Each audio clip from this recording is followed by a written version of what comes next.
Hi hello friends, എല്ലാവർക്കും മഴത്തോന് മുൻപേടെ പുതിയൊരു എപ്പിസോഡിലേക്ക് സ്വാഗതം. അപ്പോൾ നമ്മുടെ വീഡിയോ ആദ്യമായിട്ട് ആരെങ്കിലും കാണുന്നുണ്ടെങ്കിൽ വീഡിയോ ഇഷ്ടമാവുകയാണെന്ന് വെച്ചാൽ ഒന്ന് ലൈക്കും ഹൈപ്പും ചെയ്ത് സപ്പോർട്ട് ചെയ്യുക.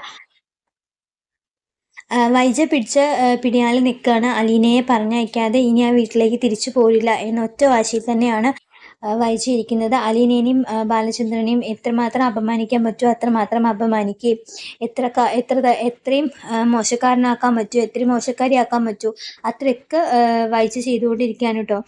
വൈജ തൻ്റെ ഭാഗത്തുള്ള തെറ്റുകളെ മറച്ചു വെച്ച് ബാക്കിയുള്ളവർ ചെയ്യുന്ന തെറ്റുകളെ തുറന്നു കാട്ടുകയും അവരെ അത്രയും മോശക്കാരാക്കി ചിത്രീകരിക്കുകയൊക്കെ ചെയ്തുകൊണ്ടിരിക്കുകയാണ് കേട്ടോ മനുവിൻ്റെ വീട്ടിലെത്തിയിട്ട്. പക്ഷേ ഇതൊക്കെ സത്യങ്ങൾ അറിയുന്നവരും ഇതൊക്കെ കേട്ട് നിൽക്കുന്നുണ്ട് എന്നൊന്നും വൈജ മനസ്സിലാക്കുന്നില്ല. അങ്ങനെ ഇവരൊക്കെ ഒരുപാട് ശ്രമിക്കുന്നുണ്ട്, ഒരുപാട് വൈജയെ പറഞ്ഞ് മനസ്സിലാക്കാൻ ശ്രമിക്കുന്നുണ്ടെങ്കിലും വൈജ പോവാൻ തയ്യാറാവുന്നില്ല. അതുകൊണ്ട് തന്നെ അവർ കുറച്ച് ദിവസമായിട്ട് കൈതക്കൽ മാളിക വീട്ടിലാണ് എല്ലാവരും താമസിക്കുന്നത്. ബാലചന്ദ്രൻ ഒറ്റയ്ക്കാണ് നെടുമ്പുരയ്ക്കൽ വീട്ടിൽ താമസിക്കുന്നത്. അങ്ങനെ ഇരിക്കുന്ന സമയത്തായിരിക്കും ബാലചന്ദ്രന് ഒരു വക്കീൽ നോട്ടീസ് വരാം കേട്ടോ. വക്കീൽ നോട്ടീസ് വൈജ അയക്കുന്നതായിരിക്കും. വൈജ ആരും അറിയാതെ അത് ചെയ്തു കഴിഞ്ഞിട്ടുണ്ടായിരിക്കും കേട്ടോ. ഒരു ഡിവോഴ്സ് നോട്ടീസ് അയച്ചിട്ടുണ്ടായിരിക്കും. അത് കിട്ടിയതും ബാലചന്ദ്രന് ആകെ ദേഷ്യം വരുന്നുണ്ട് കേട്ടോ. എന്ത് ചെയ്യണം, അല്ലെങ്കിൽ ഞാനത് തുറന്നു പറയാനുള്ള സമയമായി. ഇനിയും ഇവളെ ഇങ്ങനെ വെച്ചുകൊണ്ടിരിക്കാൻ പറ്റില്ല. ആ ഡിവോഴ്സ് നോട്ടീസിൽ സൂചിപ്പിച്ചിരിക്കുന്ന കാര്യങ്ങൾ ബാലചന്ദ്രനെ ഏറെ വിഷമിപ്പിക്കുന്നതും ദേഷ്യം വരുന്ന കാര്യങ്ങളായിരുന്നല്ലോ. കാരണം ഒരു അവിഹിത ബന്ധം തൻ്റെ വീട്ടിലുള്ള വേലക്കാരിയായിട്ട് തൻ്റെ ഭർത്താവിന് മോശമായിട്ടും ഉള്ളൊരു ബന്ധമുണ്ട് എന്ന രീതിയിലൊക്കെ ആയിരിക്കും കേട്ടോ വൈജ കൊടുത്തിരിക്കുന്നത്.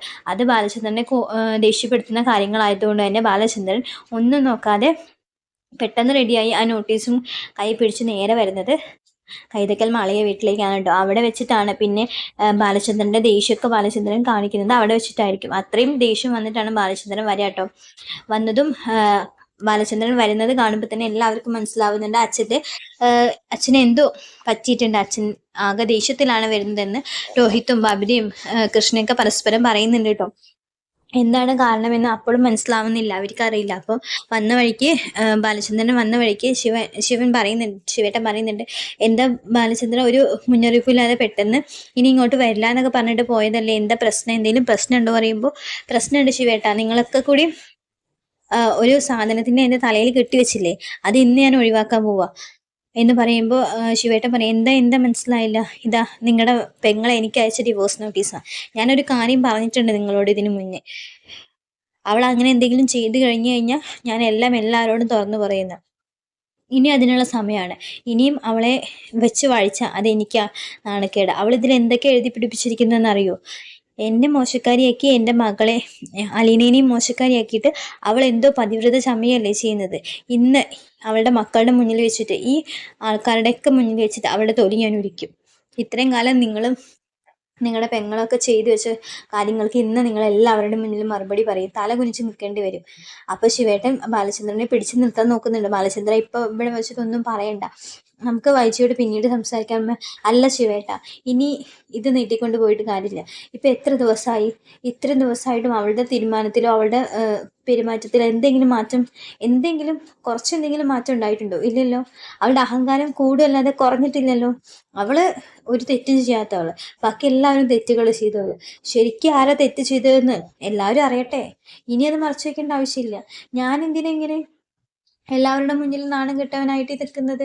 ശരിക്കും ആരെ തെറ്റ് ചെയ്തെന്ന് അറിയട്ടെ. അവള് ചെയ്ത കാര്യങ്ങൾ എല്ലാവരും അറിയുമ്പോൾ അവൾ അതിനെ എങ്ങനെ പ്രതികരിക്കുമെന്ന് എനിക്ക് കാണണം. ഇത്രയും ദിവസം ഞാൻ അവളെ എന്തോ ആയിക്കോട്ടെ എന്ന് വിചാരിച്ച് ഒരു ഭാഗത്ത് ഒതുങ്ങി നിൽക്കായിരുന്നു. പക്ഷെ അവൾക്ക് അലീനിനെ പറഞ്ഞയക്കാതെ അവൾക്കൊരു സമാധാനം ഉണ്ടായിരുന്നില്ല. ആ കുട്ടീനെ എന്തൊക്കെ പറയാൻ പറ്റുമോ അതൊക്കെ അവൾ പറഞ്ഞില്ലേ. ഇനി അവൾ സത്യാവസ്ഥ അറിയട്ടെ. ഇനി എനിക്ക് ക്ഷമിക്കാൻ പറ്റില്ല ശിവേട്ട. ക്ഷമിക്കാൻ പറ്റുന്നിടത്തോളം ഞാൻ ക്ഷമിച്ചു, താഴാൻ പറ്റുന്നിടത്തോളം ഞാൻ താന്നു. ഇനി എന്നെ കൊണ്ട് അത് പറ്റില്ല. ശിവേട്ടൻ മാറി വന്ന് ശിവേട്ടനും തള്ളി മാറ്റിയിട്ട് ബാലചന്ദ്രൻ്റെ ഉള്ളിലേക്ക് കയറുന്നുണ്ട് കേട്ടോ. ബാലചന്ദ്രനെ കണ്ടതും വൈജയുടെ മുഖമൊക്കെ വീർക്കാൻ തുടങ്ങിയിട്ട് ദേഷ്യം വന്നിട്ട്, എന്താ ഇത് എന്ന് പറഞ്ഞിട്ട് ബാലചന്ദ്രൻ ആ ഡിവോഴ്സ് നോട്ടീസ് മേശപ്പുറത്തേക്ക് അറിയുന്നുണ്ട് കേട്ടോ. അത് കണ്ടതും വൈജ പറയുന്നുണ്ട്, എന്താ അത് വായിച്ചു നോക്കിയപ്പോൾ മനസ്സിലായില്ലേ? അത് തന്നെയാണിപ്പോൾ. നീ എന്തുദ്ദേശത്തിലാണ് ഇത് അയച്ചത്? എന്നെ വേണ്ടാത്ത ഒരാളെ എനിക്കും വേണ്ട. ആ ഒരു ഉദ്ദേശത്തിൽ തന്നെയാണ് ഞാൻ അയച്ചതെന്ന് പറയുമ്പോൾ, എനിക്ക് നിന്നെ വേണ്ട, പക്ഷെ നീ ഇതിൽ എഴുതി പിടിപ്പിച്ച കാര്യങ്ങൾ എന്താണ്? ഞാനും അലീനയും തമ്മിൽ എന്ത് ബന്ധമുണ്ടെന്ന് നീ ഇതിൽ എഴുതി വെച്ചിരുന്നത് നീ കണ്ടിട്ടുണ്ടോ? അത് ഇല്ലല്ലോ. ഇങ്ങനെയൊക്കെ ചിന്തിക്കാൻ നിനക്ക് എങ്ങനെ തോന്നുന്നു?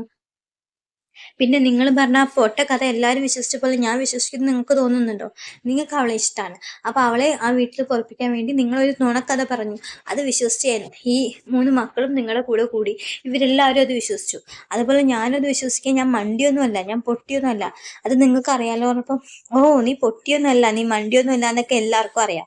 ബാക്കിയുള്ള എല്ലാവരും നീ പൊട്ടനും മണ്ടിയാ പൊട്ടന്മാരാക്കിയിട്ട് ജീവിക്കുന്നതല്ലേ നിങ്ങൾ നല്ല ബുദ്ധിയുള്ളവരാ. ബാക്കിയുള്ള ആൾക്കാരെ നിങ്ങൾ പൊട്ടന്മാരാക്കായിരുന്നല്ലോ എന്നൊക്കെ പറഞ്ഞ് ബാലചന്ദ്രനും തുടങ്ങിയിട്ടോ. പിന്നെ അങ്ങോട്ടും ഇങ്ങോട്ടും പറച്ചിലായിട്ടോ. അപ്പൊ അവസാനം ഗതികേട്ടിട്ട് ശിവേട്ടൻ പറയുന്നുണ്ട്, വൈദ്യ നീ ഒന്ന് അടങ്ങ്, ബാലചന്ദ്രൻ പറയുന്നതല്ലേ ശരി, നീ എന്ത് കണ്ടിട്ട് ഇങ്ങനെയൊക്കെ ഇയാളെയും അലീനേനെയും വെച്ച് പറഞ്ഞത്? അലീന അയാളുടെ മകളല്ലേ, എന്തെങ്കിലും നീ ഓർക്കണ്ടേ? ശിവേട്ടന് ഒക്കെ നിങ്ങൾക്ക് നിങ്ങളുടെ കാര്യം മാത്രമേ ഉള്ളൂ ശിവേട്ട. ഇത് എൻ്റെ ജീവിതമാണ്. ഇതിങ്ങനെ അങ്ങനെ ഇങ്ങനെ ആരൊന്നും ഞാൻ സമ്മതിക്കില്ല. എനിക്കിനി ഇയാളുടെ കൂടെ ജീവിക്കാൻ താല്പര്യമില്ല. ഒരു വിവാഹത്തിന് മുന്നേ ഒരാളായിട്ട്, ഒരു പെണ്ണായിട്ട് ഒരു റിലേഷൻഷിപ്പ് ഉണ്ടായിട്ടായാലും ഒരു കുട്ടിയുള്ള ഒരാളെ എനിക്ക് വേണ്ട. ഇയാൾ 23 വർഷമായിട്ട് എന്നെ ചതിക്കല്ലേ ഉണ്ടായിരുന്നത്. ഇപ്പൊ എവിടുന്നോ അയാൾക്കൊരു കുട്ടി വന്നത്? ഇങ്ങനെ ഒരു ബന്ധം ഉണ്ടായിരുന്നുവെങ്കിൽ അയാൾ എന്തുകൊണ്ടത് എന്നോട് തുറന്നു പറഞ്ഞില്ല എന്നൊക്കെ പറഞ്ഞ് ബാലചന്ദ്രന്റെ ആ ഒരു അവിഹിത ബന്ധത്തിന് ഒരു തെറ്റായിട്ട് എല്ലാവരുടെ മുന്നിലും ബാലചന്ദ്രനെ മോശക്കാരനാക്കുന്ന രീതിയിൽ വായിച്ചൊക്കെ ഒരുപാട് സംസാരിക്കുന്നുണ്ട് കേട്ടോ. അതൊക്കെ കേട്ടിട്ട് ക്ഷമിച്ച് സഹിച്ച് കൈയൊക്കെ ചുരുട്ടി പിടിച്ച് ദേഷ്യത്തിൽ ബാലചന്ദ്രൻ നിൽക്കുന്നുണ്ട് കേട്ടോ.